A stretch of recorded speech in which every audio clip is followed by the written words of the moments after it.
지난주까지 우리가 한비자라는 책을 했죠. 이제 이번 주에는 조금 다정한이라는 개념의 책을 만나보자. 전 20대의 나와 달라진 것이 있다면 바로 말의 무게에 대해 더 깊이 생각하게 되었다는 것이다. 생각 없이 툭 내뱉은 말과 감정은 깃털처럼 내 입을 떠나지만 상대방의 가슴에는 돌처럼 혹은 비수처럼 내려앉기도 한다. 때때로 그 반대의 상황도 존재하지만 나는 날이 갈수록 내 말하기에 부족함을 느끼며 부단히 노력하고 있다.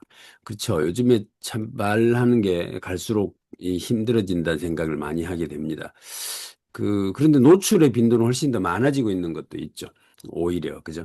그래서 최근에도 보면 뭐 누군가가 말하는 것을 기다리기라도 했다는 듯이 실수가 나오면 어김없이 그걸 트집 잡아서 한 사람을 매장시키는 이런 일들이 비일비재하게 일어나고 이제 그런 상황에서 실상 이제 우리 같은 뭐 보통 사람들이야 뭐 누가 그렇게 하겠습니까마는 그렇지 않은 사람들은 진짜 언제 녹음하고 있을지 모르고 언제 녹화되고 있을지도 모르는 그런 상황에서 이제 그렇게 되면 형식적인 말들이 난무하게 되거나 아예 말을 안 하려고 하는 경향이 강해질 수도 있겠죠.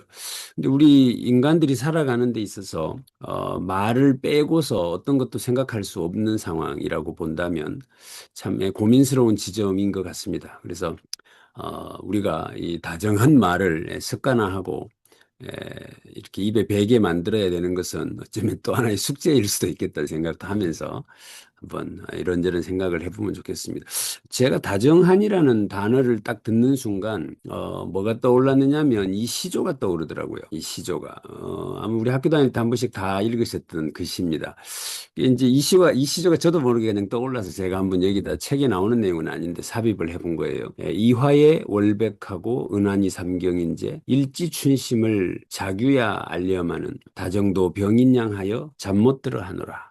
여기서 이 사람은 이종현이라고 하는 분은 다정도 병이다 이렇게 이야기를 하고 있거든요. 다정도 병이다. 그러니까 밤에 이 백꽃이 피어 있고 달빛은 은은한데 거기에 그 어떤 내 마음이 생겨난 어떤 것들을 이 자규 두견세가 알기에 하겠냐마는 이렇게 생겨난 나의 이 감정들 이것들이 여러 가지잖아요. 다정도 병인 양하여 이것도 병인 것 같다. 이렇게. 그래서 여기서는 병이 아니라 경쟁력이다라고 쓰고 있기 때문에 한번 그런 측면에서도 이렇게 읽어낼 수 있는 책입니다. 다정한 어른이 된다는 것, 나의 목표는 다정한 어른이 되는 것이다. 이거 괜찮지 않아요? 나의 목표는 뭡니까? 이렇게 물으면 뭐돈 많은 사람, 뭐 건물 있는 사람, 뭐 이런 이야기는 곧잘 하는 것 같은데 다정한 어른이 되는 겁니다. 이거 굉장히 멋있는 말인 것 같아요. 내 마음이 아무리 따뜻하고 깊은 이유가 있는 행동이라도 결국 상대에게 전해지지 않으면 존재하지 않는 것과 같다. 전하고 싶은 것이 있다면 확실하게 전해야 하고 내가 듣고 싶은 방식으로 말해야 한다. 누구나 직관적으로 다정하게 이야기해 주길 원하며 내가 야단 맞는 상황이라면 어떤 형식으로 어떻게 피드백을 받으면 좋을지 미리 상상해 보는 것이 중요하다. 이것이 다정하게 말하기의 시작이다. 결국 뛰어난 전달력은 다정함에서 비롯된다. 요새 국회에서 무슨 청문회나 뭐 이런 것들 하는 거 이래 보면 막 윽박 지르고 막 소리 지르고 막 이래가지고 막 어떻게든 막 이렇게 하는데, 여기 보면 전달력은 다정함에서 비롯된다. 라고 하는 이야기. 근데 뭐 상대가 뭐 아예 이 마음을 열 생각 없이 와 있는 상황에서 그 다정하게 하면 또 어떻게 하는지는 잘 모르겠어요. 아무튼 우리 일반적인 우리 인간관계 속에서는 누가 다정하게 말하는 것이 뭐막 소리 질러가며 하는 말보다는 훨씬 더 설득력 있는 건 당연한 것 같고 나는 다정함이 세상을 더 이롭게 할 수 있는 힘이라 믿는다. 다정함을 가진 사람은 엄청난 지능의 소유자다. 어차피 이 책에 이 지금 서론에 나오는 이야기인데 결론일 것 같아요. 그래서 다정함이 세상을 더 이롭게 한다. 그리고 다정함을 가진 사람은 엄청난 지능의 소유자다. 이렇게 이야기를 합니다. 그럼 결과적으로 이제 지능지수 낮은 것들이 소리를 질러대고, 그러니까 이제 이것들은 주로 동물에 가깝죠. 개들 짖듯이 막 소리 질러대고, 그러니까 굉장히 저는 표현을 잘했다는 생각이 들어서. 다정함은 상대를 무안하게 하지 않는 배려와 상대를 안심시키는 반듯함이다. 똑똑함은 자신을 위한 지능이고 다정함은 타인을 위한 지능이다. 그러니까 이게 그 자기를 위한 지능, 그리고 남을 위한 지능, 그래서 이기지능, 이타지능, 뭐 이렇게 이야기를 한다고 보면 이것도 굉장히 새로운 용어가 될 수 있겠다는 생각도 해봤습니다. 그래서 혹시 논문 토픽을 잡으시는 분들은 이런 단어 괜찮을 것 같다는 생각을 제가 정리하면서 한번 해봤는데, 똑똑함과 다정함의 차이. 요게 이제 아주 재밌게 표현이 돼 있는데, 똑똑한 사람은 식당에 갔을 때 숟가락과 물잔에 때가 묻어 있지 않은지를, 음식의 맛과 향이 어떤지 살피며 뾰족하게 군다. 그러나 다정한 사람은 식당에 갔을 때 상대의 자리가 더럽지 않은지 살피고 상대의 수저와 물잔을 챙겨준다. 똑똑한 사람은 대화를 나눌 때 상대의 말에 대해 옳고 그름을 따지지만, 다정한 사람은 상대의 목소리만 아니라 표정을 읽어가며 해야 할 말과 하지 말아야 할 말을 가려 말한다. 이제 다정함과 똑똑함을 명확하게 구분을, 결국 배려한다, 뭐 이런 것으로 이해를 하면 좀 더 이분의 컨셉은 이해가 되는 것 같아요. 자, 우리가 관계 속에서 편안함을 느끼고 싶다면 다정함이 깃들어 있는 사람을 만나야 한다. 아니, 다정함이 깃들어 있는 사람이 되어야 한다. 당신이 다정한 사람이라는 것을 부정하지 말자. 그건 대단한 지능이고 지혜다. 그렇지 않은가, 당신에게도 마땅히 넘지 말아야 할 선이 있다. 다정함을 호구로 보는 멍청이는 그 선을 넘나들다가 큰 코 다치는 법이다. 자, 여기서 이제 왜 우리는 다정하지 않으려고 할까요? 그건 남이 나를 호구로 보니까 그런 것이다. 그죠? 예. 그러나 당신에게 다정하게 대해주는 그런 사람을 곁에 두고자. 당신은 굳이 상처받지 않아도 되는 사람이니까. 뭐 다정한 사람을 내 옆에 두면 나도 상처받을 일도 없다. 지금의 나를 만드는 순간. 이제 이분이 자기 이야기를 써놓고 있어요. 늘 그렇지만 우리 예술하시는 분들도 보면 그 사람이 가졌던 어떤 결핍을 긍정적으로 극복해낸 사람들이 다 영웅이 되고 훌륭한 예술가가 되잖아요. 근데 이분도 결국 어렸을 때 그런 부분에서의 어떤 결핍을 갖고 계신 분이더라고요. 그러니까 이 다정함이라고 하는 것에 대한 어쩌면 조금 더 이렇게 애착을 가지는 뭐 이런 마음이 생기지 않았을까, 이런 생각을 해봅니다.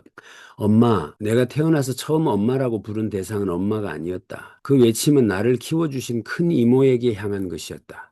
처음으로 엄마에게 엄마라고 한 게 아니라 이모에게 엄마라고 했다는 거죠.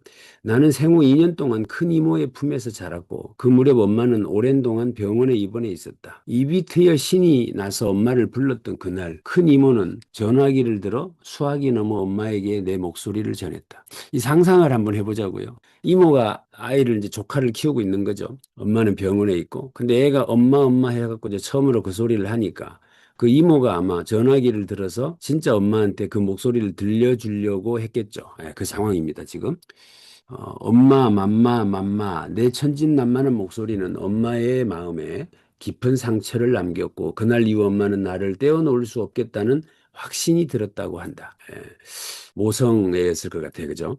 지금의 나는 33, 아빠는 병으로 석 달 사이 30kg 가량이 빠졌고 엄마 앞에서 나는 사춘기도 없었다. 엄마는 스트레스를 받으면 아팠고 아프면 나를 떠났다. 나는 늘 웃었지만 그 웃음 아래에는 미운 병원, 낯선 어른들, 그리운 엄마, 어색한 언니, 수많은 감정이 겹겹이 숨어 있었다. 이런 어린 시절의 스토리를 갖고 계신 것 같아요. 거기다가 외로움을 처음 느낀 순간에 대해서 적어놓고 있습니다. 11살이 되던 해 그 감정은 처음으로 외로움이라는 단어로 떠올랐다. 어느 날 밤 언니는 아빠와 싸우고 집을 나갔다. 며칠째 돌아오지 않았던 날 아빠는 나를 데리고 포장마차에 가서 큰 소뚜껑 같은 손으로 주먹밥을 만들어주고 혼자 소주를 마시던 아빠는 목마를 태워줄까라고 나를 업었다. 어깨 위에서 들려오는 자장가, 내 사랑아, 내 사랑아, 이거 맞나요? 이 노래를 나의 사랑해이나, 둘도 없는 내 새끼 지나, 아빠는 언니와 내 이름을 섞어 클레멘타인 멜로디로 노래를 불렀다. 그 순간 나는 이상한 감정을 느꼈다. 식도에 걸린 떡처럼 말문이 막히는 기분. 이것이 바로 외로움이었다. 나는 그날 누군가의 외로움을 처음으로 이해했다. 숨조차 쉬기 어려운 감정이었다. 어, 혹시 다들 그 아버지가 목마 태워준 경험들이 있으신가요? 저는 기억에는 없는 것 같은데. 저는, 저는 우리 애들을 태워줬던 것 같기는 해요. 근데, 이것이 아이들에게 이런 정서적 영향을 미치는구나 싶은 생각을 해보면 좀 많이 태워줄 걸. 그런 생각이 듭니다. 다정함의 시작. 10살짜리 내가 느낀 건 연민이 아니었다. 함께 숨죽인 외로움, 그리고 그로부터 시작된 다정함의 감각이었다. 나는 조용히 속으로 답한다. 혜인아, 인생은 끊임없이 외로운 거야. 그 말이 틀렸다고 누군가의 외로움을 사랑으로 감싸 안을 수 있는 다정한 사람이 되고 싶다고. 다정함은 연민이 아니다. 누군가의 감정에 동화되어 시작되는 사랑의 언어다. 나는 아빠의 인생의 끝까지 그 다정한 딸로 남고 싶다. 그의 외로움을 가장 깊이 아는 가장 가까운 친구로. 여기서 혜인아 인생은 끊임없이 외로운 거야 라는 식의 말, 이게 얼마나 폭력적인지라는 생각을 해볼 수 있죠. 그러니까 우리가 아이들이 좀 힘들어하면 이 자식아 세상 힘든 거 임마 원래 그런 줄 몰라 뭐 이런 식의 말들 우리는 곧잘 내뱉게 되는데 그 말이 얼마나 우리 어른들이나 좀 강한 자에게 편의적인 말이냐. 자기 유리할 때만 그 말 하는 거죠. 그런데 진짜 어른이라면 또는 진짜 큰 사람이라면 누군가가 그렇게 외로움을 느끼고 있거나 힘들어할 때 그것을 보듬어 주는 게 진짜지. 그것을 견뎌내야만 한다고 윽박지르는 것이 진짜는 아니구나라는 생각을 해보게 하는. 그런데 이런 문장들이 전혀 자극적이지 않죠. 천천히 씹어봐야 이렇게 느낌으로 와닿는 그런 문장력을 갖고 계십니다. 그래서 제가 이걸 쭉 정리하면서 글을 참 편안하게 잘 쓴다라는 생각을 했더랬는데 다정함의 시작, 결핍과 성장. 내 인생에 수없이 많은 결핍이 있었다. 가진 것보다 못 가진 게 더 많았고 언제나 어두운 골목길을 걸었다. 나는 계속해서 좌절할 만한 순간에 놓였고 자주 쓰러졌지만 넘어질 때마다 그날 줄 수 있는 것을 움켜쥐고 일어났다. 그 움켜쥐고 일어나게 하는 게 무엇인지를 적어 놓은 거예요. 그것이 책 한 권일 때도 있었고 일할 수 있는 기회이기도 했고 영감을 주는 다양한 사람을 만나는 순간일 때도 있었다. 그렇게 나는 살아 있었다니 살아냈다. 결국 인생의 난기류는 피할 수 없다. 우리 모두 겪는다. 그 고통이 오래 갈 수도 있지만 반드시 착륙은 한다. 반드시 착륙은 한다. 어, 이제는 안다. 우리를 구원하는 건 불행의 유무가 아니라 불행을 대하는 태도라는 걸. 별표 5개입니다. 이렇게. 그래서 이제는 안다. 우리를 구원하는 건 불행의 유무가 아니라 불행을 대하는 태도다.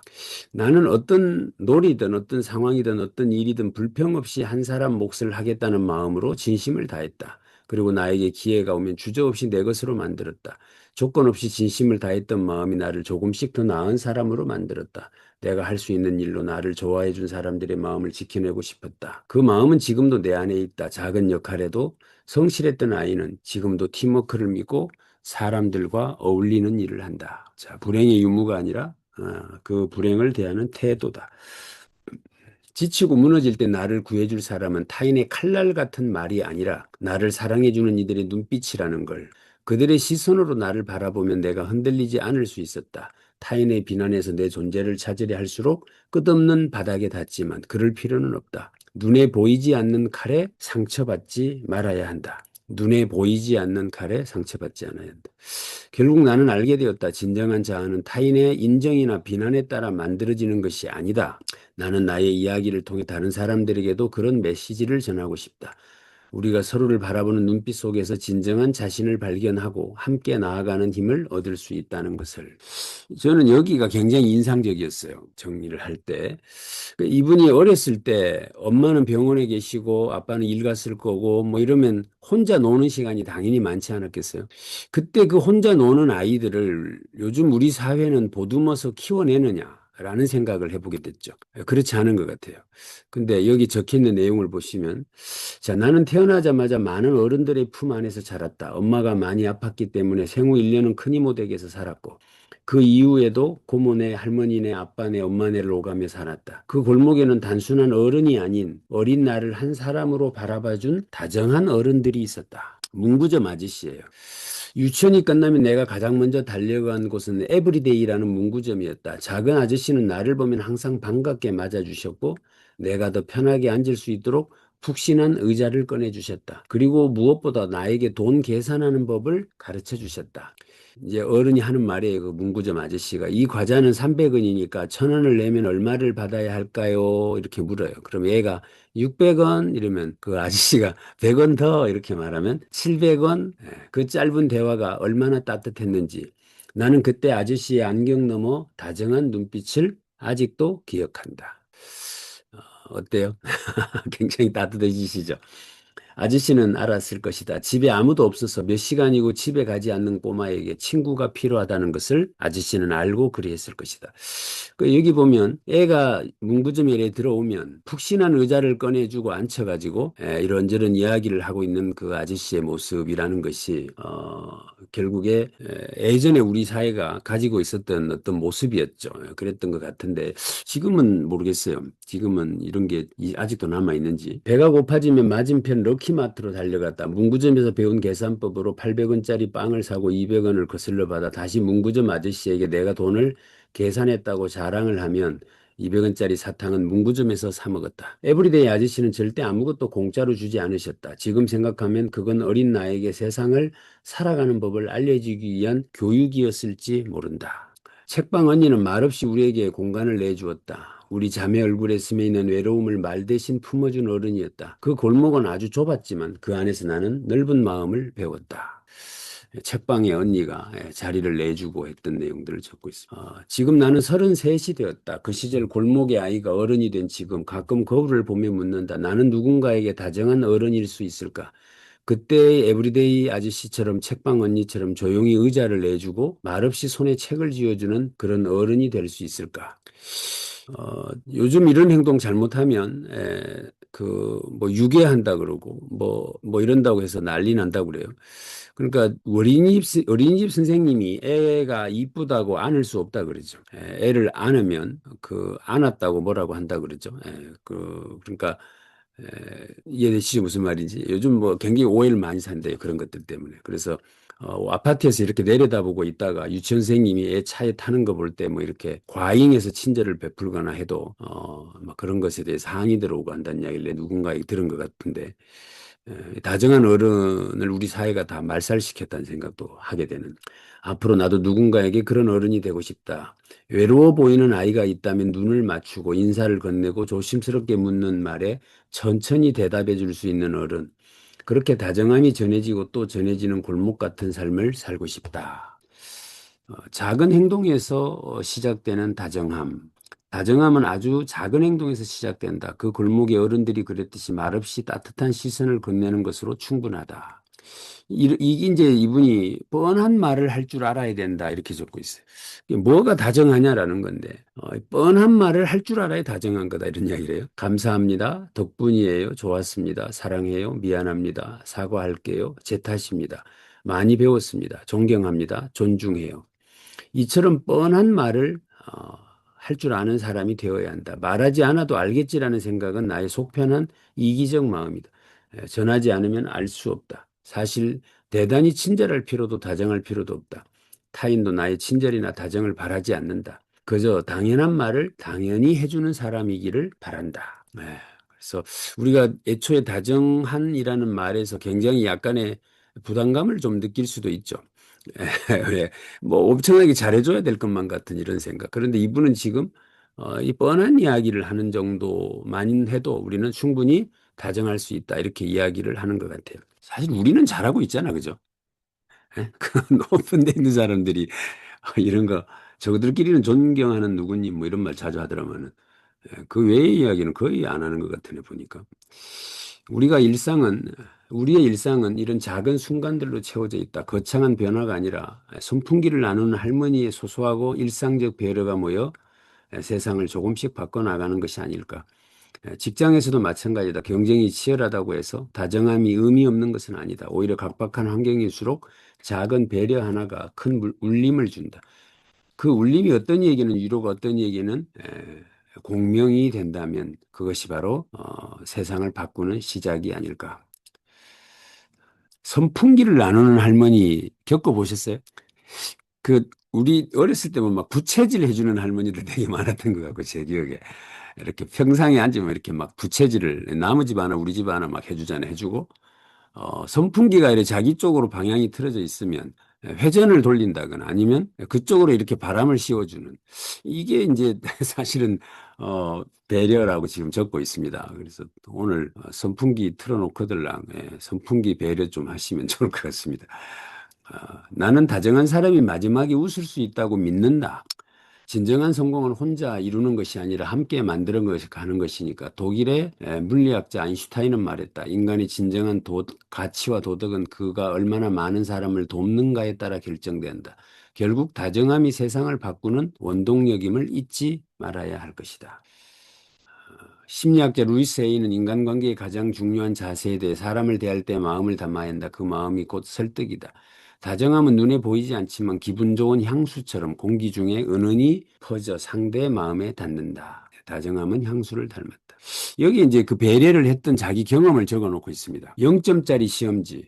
중학교 1학년 1학기 중간고사 인생에서 처음으로 빵점을 맞았다. 담임 선생님이 담당하시는 수학 과목의 시험이었는데 결코 자랑스러운 점수는 아니지만 시간이 지나고 보니 그 0점은 나에게 평생을 따라다니는 귀한 선물이 되었다. 시험이 끝난 후 선생님이 시험지를 나누어 주셨다. 그런데 나만 시험지를 받지 못했다. 잠시 후 선생님이 얘들아 주목, 우리 반에 아주 대단한 친구가 있다. 그리고 내 시험지를 흔들며 말씀하셨다. 혜인이가 0점을 받았어. 이건 100점보다 더 어려운 확률이야. 정말 대단하지 않니? 그 순간 반 아이들은 박수를 치며 웃었고 장난기가 다분했던 나는 손을 흔들며 앞으로 나갔다. 이게 이제 선생님이 빵점을 맞았으니까 걔를 마음껏 혼내줄 수 있잖아. 이 자식 뭐 빵점 막 이러면서 애에게 모멸감을 주거나 뭐 이렇게 하기가 일반적일 텐데 오히려 너 진짜 대단하다. 어떻게 100점 맞기보다 훨씬 힘든 걸 맞았냐. 이런 식으로 해서 그 분위기를 약간 즐거운 분위기로 만들어줬다는 것이죠. 그래서 이제 이게 상처가 아닌 유쾌한 기억이 되었다라고 적고 있습니다. 내게 그날의 기억은 상처가 아닌 유쾌한 기억으로 남아있다. 후에 이 이야기를 다른 사람들에게 들려주었을 때 어떤 이들은 이렇게 말했다. 그게 상처로 남았을 수도 있었겠다. 그제야 나는 깨달았다. 같은 사건도 어떻게 해석하느냐에 따라 전혀 다른 기억이 될 수 있다는 것을. 그리고 그 해석은 곁에 있는 사람들의 태도에서 비롯된다는 것을. 0점짜리 시험지는 오히려 내 인생의 신념이 되었다. 세상이 말하는 기준으로 나를 재단하지 말 것. 실패로 보일지라도 그 안에 담긴 의미를 발견할 것. 그리고 얼마든지 그 의미와 함께 웃고 응원해주는 사람들이 있다는 것. 조금 이따 한번 자기 이야기할 때 이런 경험이 있으면 한번 공유를 해봐 주시면 좋을 것 같아요. 또 가만 생각해 보니까 20점 맞는 것보단 빵점 맞는 게 나을 것 같아요. 그죠? 그 20점면 실력도 없는데 어떻게든 빵점을 모면해 보려고 하는 그 달달거림 안 달라는 어떤 그 모습이 보여져서 안타까운데 오히려 0점 이러면 뭔가를 탁 이렇게 놔버릴 수 있는 용기 있는 모습으로 비춰지는 것도 사실이잖아요. 그래서 자, 우리는 종종 다정한 사람을 여유로운 사람이라고 생각한다. 삶이 순탄하고 가진 것이 많고 마음에 빈틈이 없는 사람이라서 그렇게 부드럽게 말하고 친절할 수 있다고 믿는다. 하지만 나는 그렇게 생각하지 않는다. 오히려 그런 태도는 결핍에서 비롯된다. 상처를 지나온 이들이 만들어내는 결과에 가깝다. 강하게 말하는 사람들은 실상은 뭐죠? 외롭다라는 증거라고 하죠. 그러니까 어, 뭐또 일리가 있는 것 같아요. 그죠? 한번 보면. 그래서 우리의 말 한마디는 예상보다 큰 힘을 가진다. 누군가에게는 깊은 상처가 되기도 하고 또 다른 이에게는 위로와 힘이 되기도 한다. 다정한 말하기는 단순히 좋은 성격의 문제가 아니라 상대를 이해하고 배려하는 마음에서 시작되는 실천이다. 다음의 단계들을 통해 일상에서 다정한 말하기를 연습해봐라. 이러면서 이렇게 단계를 적어놓고 있는데 첫째는 상대방의 예민함을 존중해줘라. 그 정도 갖고 뭘 그래? 너무 예민한 거 아니야? 라는 말 대신 사람마다 느끼는 감정의 깊이가 다를 수 있음을 인정하자. 이거 참. 그 정도 가지고 막 이거 저는 아예 입에 붙이고 삽니다. 근데 이게 얼마나 남을 배려하지 않는 말인지. 그 다음에 말하기 전에 잠시 멈추고 생각해라. 감정이 격해지거나 즉흥적 말이 나올 것 같을 때 1초라도 멈춰봐라. 구체적인 칭찬과 격려를 사용해라. 잘했네요 같은 추상적인 것보다 내가 이 부분을 이렇게 처리해서 정말 좋았어처럼 구체적으로 칭찬해라.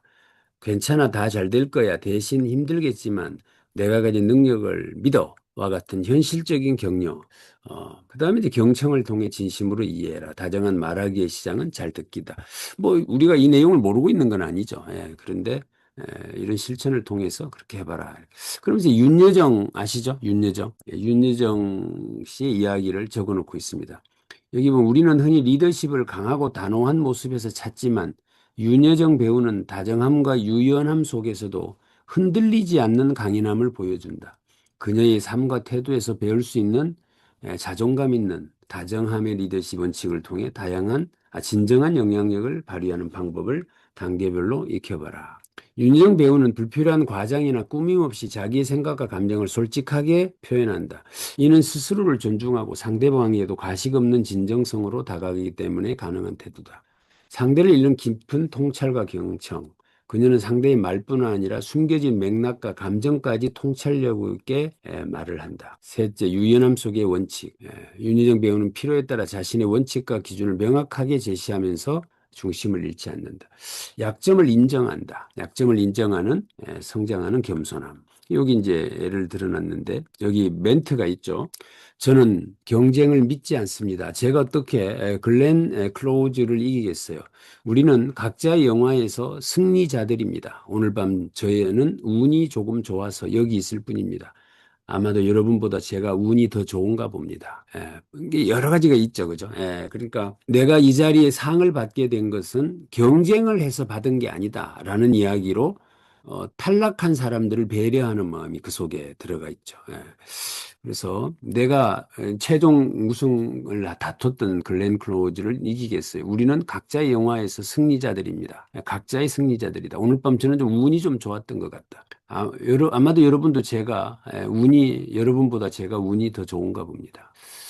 하여간 이분의 어록은 한번 따로 한번 공부를 좀 해볼 만큼 매력적인 언어를 구사하시는 분인 것 같다고 하는데 뭐 그것이 다 또 자기 삶에서 이렇게 묻어난 것이다라고들 이야기하고 있는 것 같아요. 자, 그녀의 수상 소감은 전 세계를 웃겼고 동시에 울렸다. 그녀의 말 속에는 그간의 인생이 담겨 있다. 힘든 순간들을 지나오며 얻은 깨달음과 사랑을 향한 진심은 그녀에게 깊은 울림을 주었다. 우리는 종종 착한 사람과 다정한 사람을 혼동한다. 그녀의 다정함은 단순히 남을 배려하는 것이 아니라 자신의 감정과 경험을 솔직하게 드러내는 데서 비롯된다. 여기 지금 뭐 심리학을 전공하신 분들이 다루게 되면 엄청나게 깊이 있게 파볼 수 있는 단어를 쓰고 있습니다. 적어놓고 있죠. 뭐죠? 우리는 종종 착한 사람과 다정한 사람을 혼동한다 이렇게 말을 하고 있죠. 그러니까 이제 다정함이라는 형식을 빌어서 자기의 나약함을 드러내려고 하는 경향이 이게 사실 우리가 이제 걱정하는 부분이잖아요. 그죠? 그러니까 어, 그러다 보니까 이제 그 반대쪽에 있는 뭔가 좀 강하게 말을 하고 이런 사람들은 왠지 좀 실력 있는 것처럼 비춰지는 이런 것들이 요즘 우리에게 만들어져 있는 어떤 상황들이라고 본다고 치면 여기서 정확하게 짚어주고 있는 것 같아요. 착한 사람과 다정한 사람을 혼동한다. 그녀의 다정함은 단순히 남을 배려하는 것이 아니라 자신의 감정과 경험을 솔직하게 드러내는 데서 비롯되었다. 그녀의 삶의 이야기를 통해 느꼈던 것처럼 다정함은 결국 자존감에서 온다. 그리고 자존감은 나를 아끼는 마음에서 시작된다. 그녀의 진정한 다정함을 통해 다정하되 자기다움을 잃지 않는 것이 중요하다는 것을 배운다. 어제 제가 누구하고 이렇게 잠깐 대화를 하다가 그분이 그러더라고요. 나는 뭘 해도 잘 되는 사람인 것 같아. 나는 하는 일마다 다 잘 돼. 이런 이야기를 그냥 지나가듯이 하더라고요. 그래서 제가 속으로 참 자존감이 높은 사람이구나 이런 생각을 했더랬는데 그런 사람들이 있죠, 종종. 근데 그것이 굉장히 여기 보면 자존감을 통해서 다정함은 나온다라는 이야기를 지금 하고 있습니다. 인간은 종종 보이지 않는 적과 싸우며 에너지를 소모한다. 그 적은 다른 누구도 아닌 바로 자기 자신일 때가 많다. 그때 내가 왜 그랬을까? 후회는 끊임없이 되풀이되는 내면의 갈등이다. 상대도 없이 혼자 주먹을 휘두르는 새도 복싱처럼 이 싸움은 누구보다 지치고 쓰러지기 쉬운 싸움이다. 현실의 문제보다 훨씬 날카롭고 고단하다. 끝없는 자책, 의미 없는 상상, 충돌, 해결되지 않는 감정이 우리를 조용히 잠식해 간다. 못난 나를 이기는 완벽한 내가 되는 것이 아니라 불완전한 나를 이해하고 조금씩 다독이며 함께 살아가는 것이다. 요 말 좀 이렇게 기억을 해봐 주시면 좋을 것 같아요. 그죠? 여기 보면. 못난 나를 이기는 건 완벽한 내가 되는 것이 아니라 불완전한 나를 이해하고 조금씩 다독이며 함께 살아가는 것이다. 우리는 흔히 나답지 못한 순간을 부끄러워하지만 어쩌면 그 순간들이야말로 진짜 나일 수 있다. 넘어지고 후회하고 다시 다짐하는 과정의 반복일지라도 그 안에서 우리는 계속해서 자라고 있다. 한 걸음씩 나아가는 존재, 그것만으로도 충분히 괜찮다. 그렇게 자신을 부드럽게 감싸 안는 연습을 해 나갈 때 과거는 더 이상 발목을 잡는 장애물이 아니라 내 길을 단단히 만들어준 디딤돌이 된다.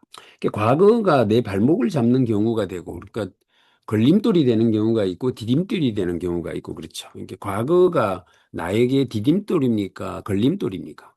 이게 이게 이제 이제 뭐 심리 관련 나오는 이야기들이 거의 대부분의 이 논조나 접근 방식은 이 두 가지인데, 결국에 이제 그 과거가 네 발목을 잡지 않는 디딤돌이 되게 만들어야 한다라는 것은 반드시 거쳐야 될 과정인 것 같아요. 어떤 책에서도.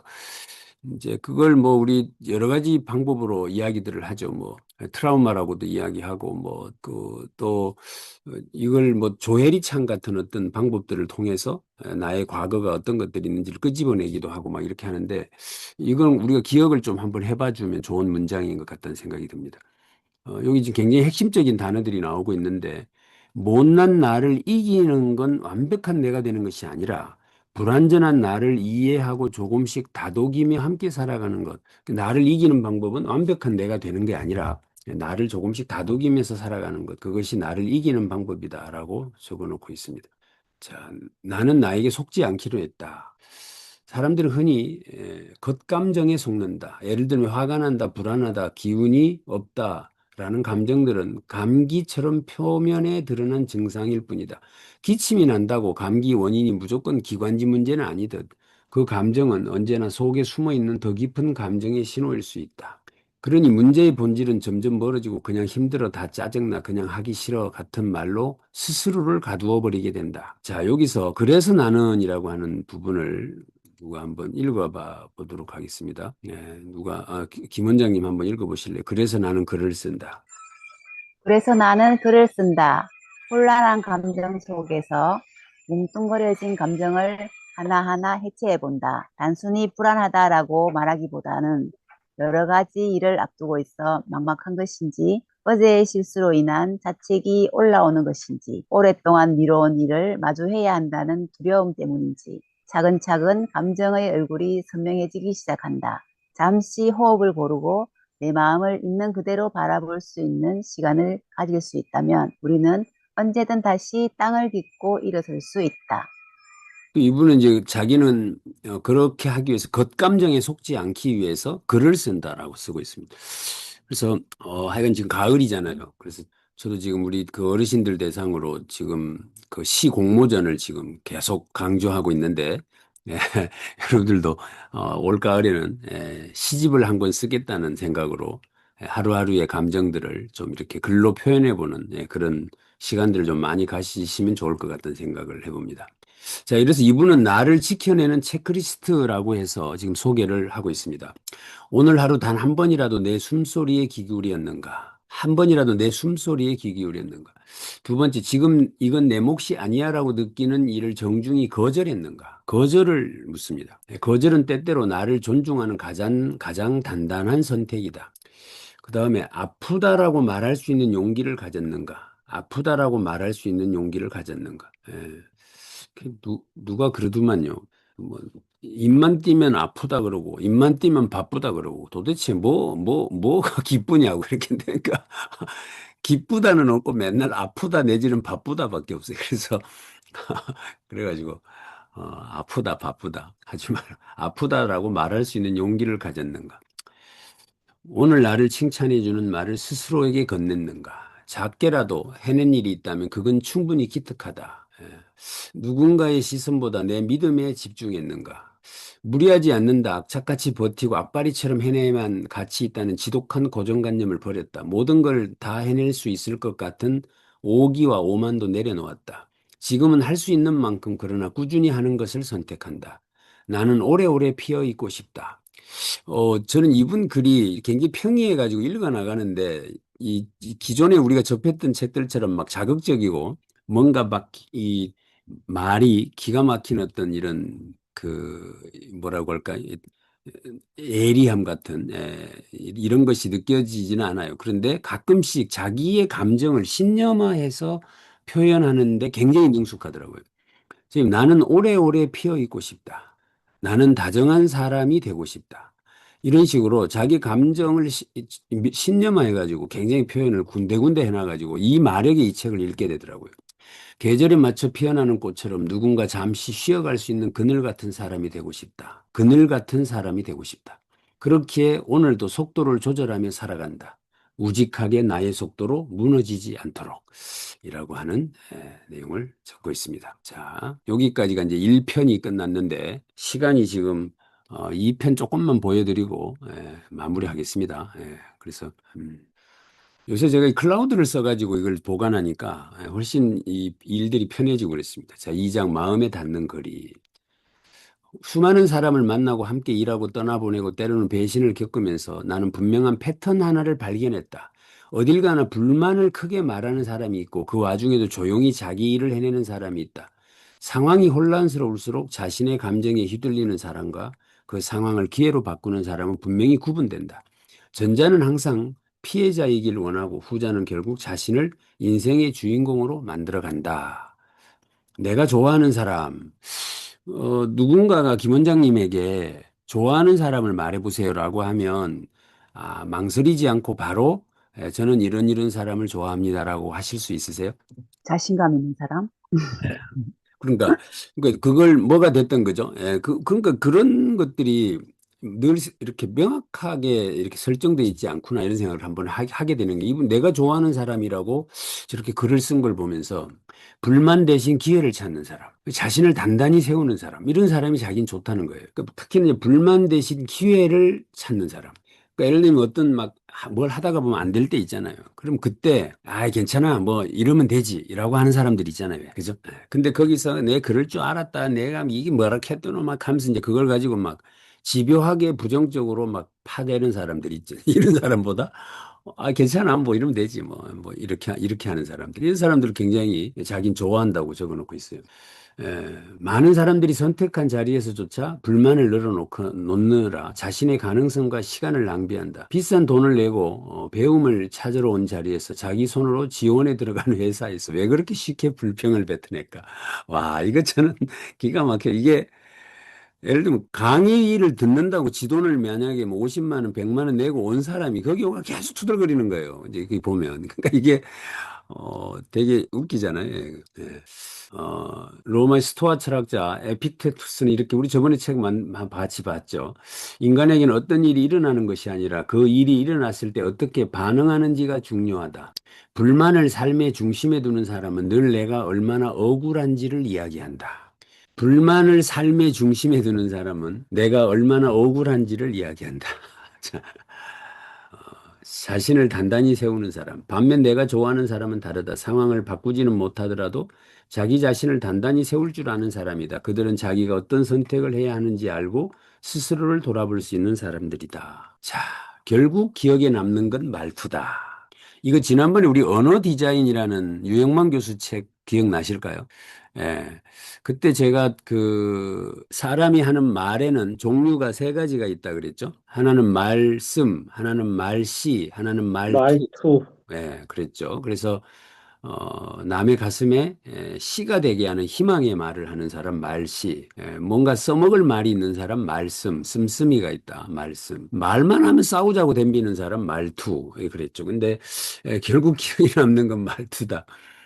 이 사람은 이상하게도 내용보다 톤을 오래 기억한다. 말의 뜻보다 그 말에 실린 감정과 말투가 더 깊게 각인된다. 냉정한 말은 단 한마디라도 마음속에 며칠을 머물고 부드러운 말은 오랫동안 잊히지 않는다. 이렇게 해서 제가 강의 말미에 항상 하는 말이 있습니다. 주둥이 30초가 가슴팍 30년 된다고 하는데 혹시 제 말에 상처받으신 분이 계시다면 널리 이해해 주시기 바랍니다. 제가 마지막에 이 말을 항상 하는데 오늘도 혹시 제 주둥이 30초가 여러분 가슴팍 30년의 상처가 되지 않기를 바랍니다.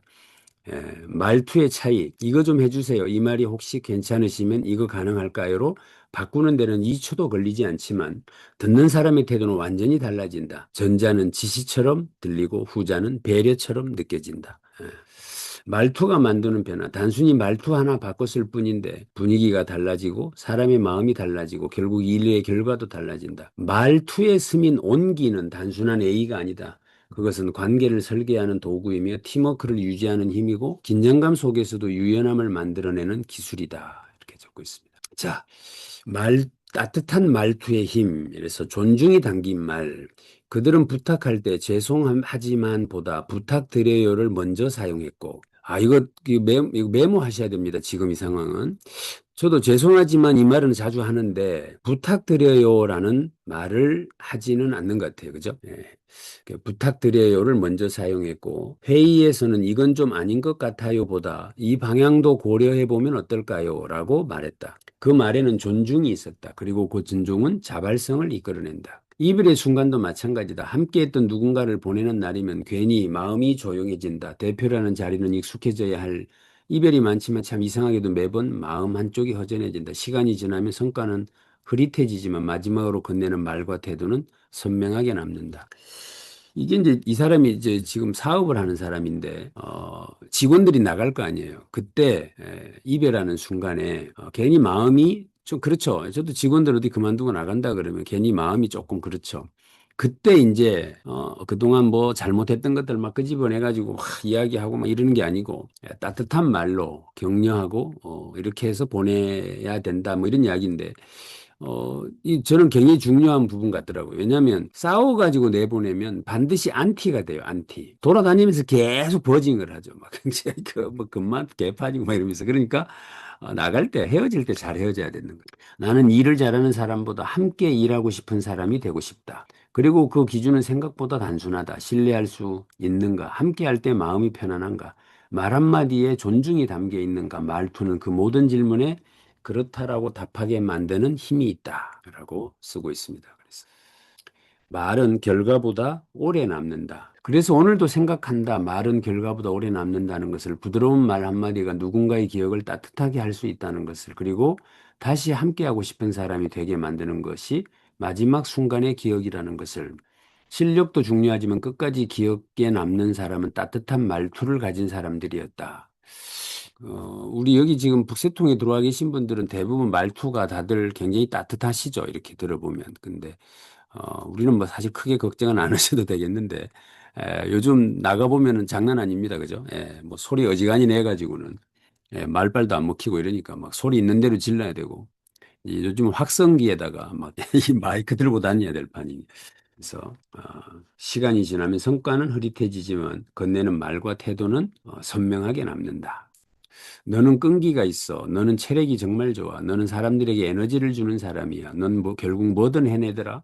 이런 말들은 그냥 넘기지 않는다. 예전에는 흘러들었지만 이제는 꾹꾹 눌러서 적는다. 그 말들이 나를 무너지지 않게 붙잡아 주었기 때문이다. 자존감은 스스로를 만들기도 하지만 때로는 곁에 있는 사람들의 시선 속에서 발견되는 것이다. 우리는 자기 자신을 너무 부정확하게 인지한다. 감정이 흔들릴 때는 스스로를 작게 만들고 함부로 깎아내린다. 사람은 참 간사하다. 조금의 말에 마음이 무너졌다가 또 조금의 말에 다시 일어선다. 그렇게 일희일비하는 게 사람이고 그것이 바로 살아있다는 증거다. 그러니 자존감을 높이고 싶다면 나를 사랑해주는 사람들의 말을 외면하지 말아야 한다. 그 칭찬을 믿고 받아들이고 적어두고 필요할 때 꺼내 읽는 연습을 해라. 그 말들을 모두 모아두는 일은 나를 지켜내기 위한 아주 중요한 작업이다. 그 작업이 반복될수록 당신은 더 단단하고 더 유연한 사람이 되어 있을 것이다. 오늘 멘트 몇 개 외워봅시다. 너는 체력이 정말 좋아. 너는 사람들에게 에너지를 주는 사람이야. 넌 결국 뭐든 해내더라. 너는 안 되는 일이 없더라. 그죠? 이런 등등의 어떤 말들. 때로는 자기를 지켜내는 어떤 것들이다. 이렇게 했습니다. 이런 말을 많이 해줘야 될 것 같아요. 그죠? 주변 사람들이. 자, 좋은 관계는 템포를 맞추는 일이다. 이것도 굉장히 중요한 메시지 같습니다. 요즘에 이제 어디서 자꾸 저 같은 경우는 이 갭이 생겨나느냐라는 것을 보면, 요즘 지식의 양과 속도가 엄청 빨라졌잖아요. 그러니까 이 지식을 받아들이는 사람들의 갭 차이도 엄청 커져 있습니다. 그럼 이제 이걸 전달하는 사람들이 어디에다가 자기의 이 포지션을 정해야 하고 어떤 스탠스를 취해야 하느냐라는 부분이 늘 고민거리인데 실상은 이 템포의 차이, 이거 이제 우리 속도의 차이인데 이거를 어떻게 가져갈 것이냐, 이 참 고민스러운 지점입니다. 그죠? 누구는 말기 빨리빨리 알아듣는 사람도 있고 또 못 알아듣는 사람도 있고 뭐 이렇고 뭐 이렇다 보면 그래서 사람과 사람이 멀어지는 가장 흔한 이유는 마음이 식어서가 아니다.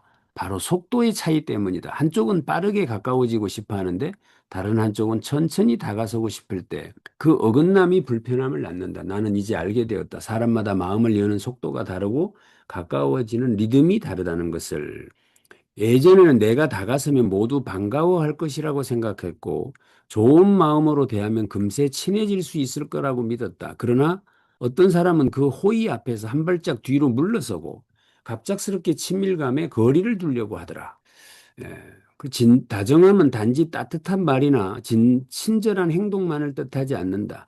진짜 다정함은 배려의 리듬을 이해하는 것, 즉 속도를 조절할 줄 아는 능력이다. 그죠. 예, 그래서 내가 그때 뭘 잘못했는지 몰랐다. 하지만 이제는 안다. 그건 내가 잘못한 말을 했거나 나쁜 의도로 다가서서가 아니라 단지 속도가 맞지 않았던 것이다. 그 마지막 이제 네 번째가 서두르지 않고 기다릴 줄 알고 적당한 거리를 유지하는 태도.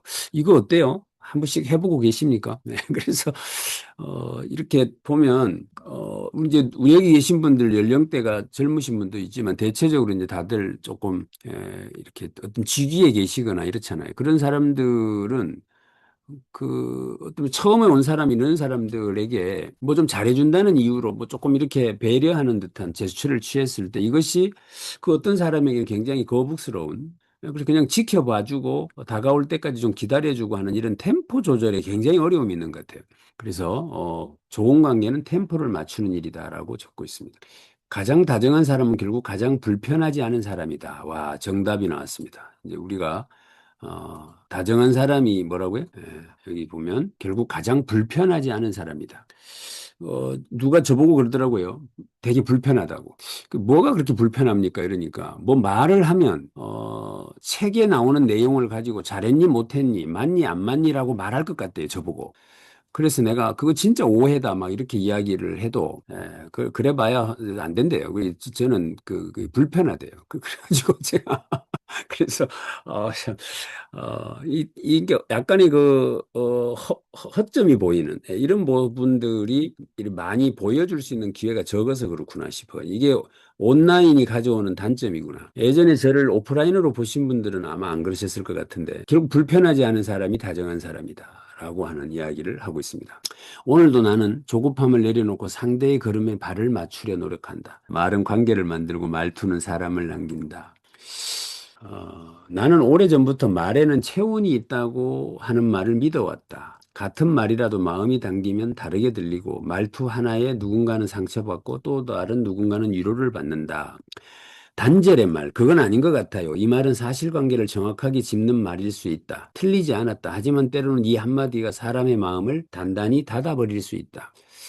근데 이 방법은 어떨까요? 의견은 같지만 전달 방식은 전혀 다르다. 말이 단절이라면 뒤의 말은, 앞의 말이 단절이라면 뒤의 말은 연결이다. 그래서 말투는 감정을 담는 그릇이다.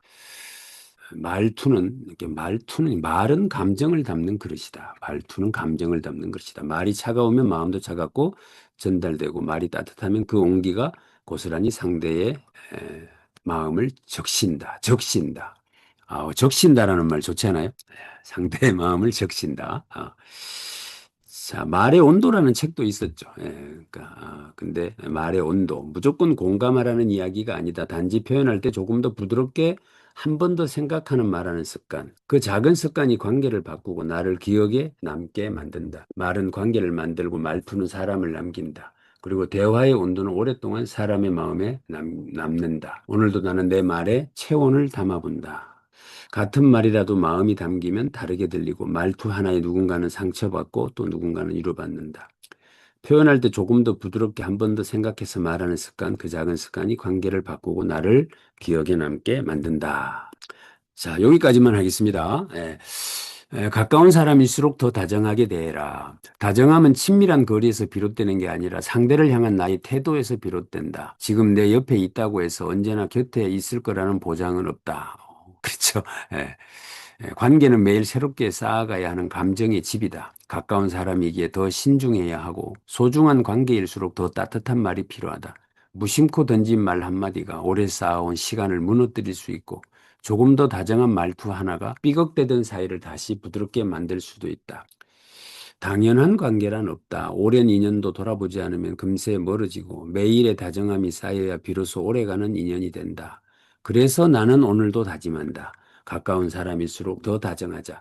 익숙한 관계일수록 더 섬세하게 말하자. 다정함은 시간이 아니라 태도로 만들어지는 거리감의 예술이니까. 거리감의 예술이니까.